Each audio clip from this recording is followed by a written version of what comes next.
Well, it was good to get back to the practice floor today.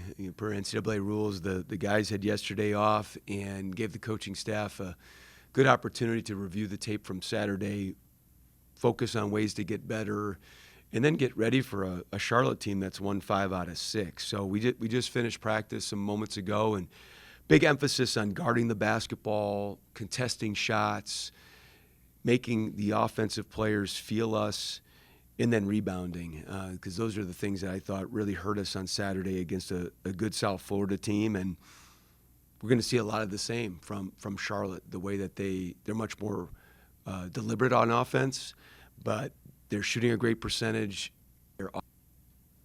Were there a lot of things that you're more concerned about losing streak at this point? Were the losses similar, different? Were there a lot of things that you're more concerned about now than you were maybe after the North Texas game? Different?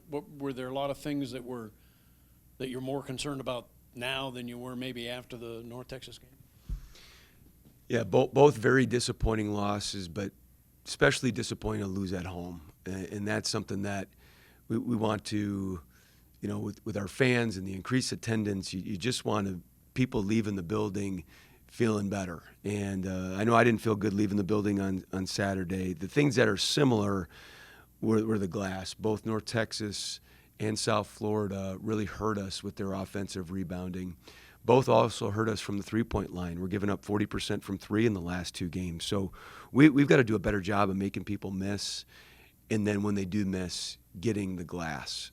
Secondly, on the offensive end, we're playing against a set defense more often, and that's more challenging, and we're not quite scoring at the rate that we were before. Increasing the pace would mean what? Obviously getting a defensive rebound would help, right? But, I mean, what are the other things that you have to do to increase the pace? Yeah, I mean, we want to be able to pace. A lot of people will think that, hey, that's how fast you just run up the floor and shoot. There's part of that, and we had a few of those on Saturday. We need to get more because we're getting stops. We're getting rebounds and outletting and running. We need to get some of those. But even when we get into the half court, we need to get more explosive cutting, rim pressure. People have been trapping ball screens and jamming up the lane, and we've taken the bait on some of those things with some ill-advised drives and dribble penetration. We got to get this ball zinging around the floor more like we had been a couple weeks ago. All right, and David Green, what's he meant? Even through the 2 losses, he played terrific. Yeah, he's been a warrior for us. I thought on Saturday we were right on that edge of getting fully back into the game, and he was keeping us there just with his sheer will and big plays around the basket, a quick 3, a rebound, getting fouled. His experience is really ringing true, and I know just in his conversations he's had with his teammates in the last 36 hours of what it is that we're going to need to do to take another step. But he's had a great stretch. You mentioned in your opening statement about making the other team feel you. What do you mean by that in terms of basketball? Yeah, I think we talk about when someone has the basketball, it's like you want to be in their bubble where they feel you. I make the analogy to the guys, and they know exactly what I mean, is sometimes you have a friend that's a close talker. Like they're just a little bit closer in your space. They're saying the same thing, but you just feel them close by. I feel like we've been closing out a little bit short. South Florida got it really going from 3, and when teams are getting it going like that, you just got to find a way to be in their bubble more often, and that's what I meant by they got to feel us. They got to feel our presence more. 2 road games up this week. What's it going to take? Since the previous 4 true road games, the point differential is about 8 points combined. What's it going to take to not play in a 1-possession game this weekend, and how's that going to help, your heart health? Yeah, not playing we'll take 1-point wins all day long. As long as we score one more than the other. But to go on the road again, Charlotte won 5 out of 6. They're 3-1 in the league. They're playing their best basketball right now. We've just got to be, frankly, more tough. We've got to be a tougher, grittier team, especially on the defensive end. To go on the road and go into somebody's building, we've got to be able to make a miss. We've got to rebound the basketball, and then we've got to protect the basketball on the offensive end. They all work together. We've got more turnovers than assists in the last 2 games. Again, we've not played good basketball on either end of the floor, and they're connected. So we've got to play so much better than what we've been playing. How wide open do you think the league is this year? I know everybody has said it time and time again. However, like you look at last week, Rice goes into Wichita and beats Wichita State, and then they turn around and have a double-digit win against North Texas. And it doesn't really look like, anybody's got any clue of what the heck's going on day to day. Well, I think what happens in today's college basketball is, even though we've all had games under our belt, but now you're playing teams that have like opponents, and there's so much more information.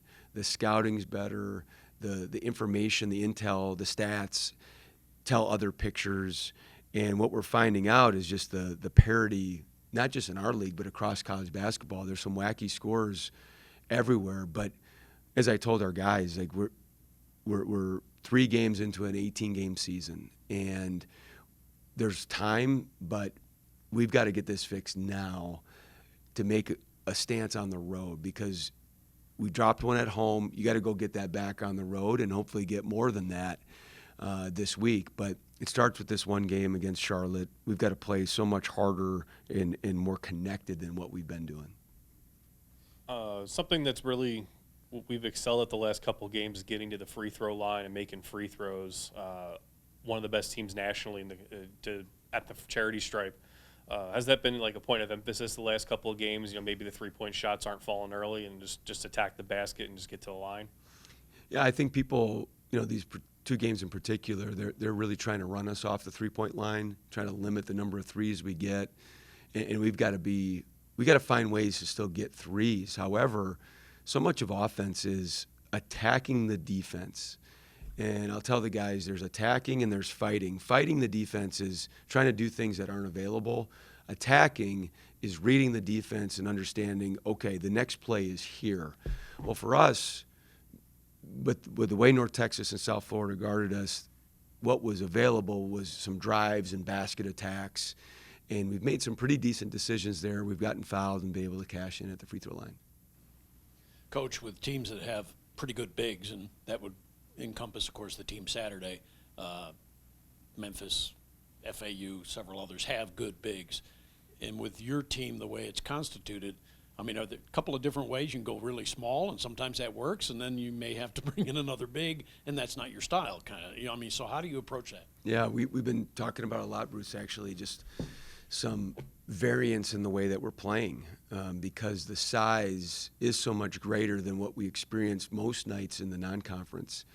And there's some great size in our league, and we're going to see Bonk, number 49, he's 7'2", 260 on Wednesday, and is a force in the interior. So you've got to find a way to, turn someone's greatest strength into their greatest weakness. Is there a way for us to play smaller, spread people out, play faster, add full court pressure, just do different things to put somebody else in a tough spot? But the beautiful thing of basketball is every game is so different. Charlotte's different than what South Florida is.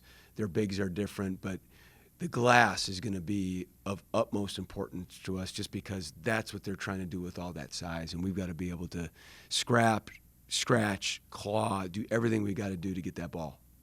You mentioned this earlier, but one of the common threads in these 2 games is they had more close talkers than you did. You could feel them, but they didn't feel you. Yeah, not nearly as much. Now, again, we have looked at the strategy of our defense and offense, and there was of trying to get more threes in the other team and make it almost a 3-point shooting contest. In some teams, this is a global discussion of, some teams will say, hey, we're going to really guard the paint. We're not going to give you any twos. We're going to try to contest the threes, but then we're going to try to shoot so many more threes on the other end, and we think we're a better 3-point shooting team than you. There's aspects of that for us. But we've got to do a better job, especially against, and looking back, Enos, and the way that him and Pinion got threes off. Some of them were hats off to them. Some of them, though, however, we need to do a better job on, clearly.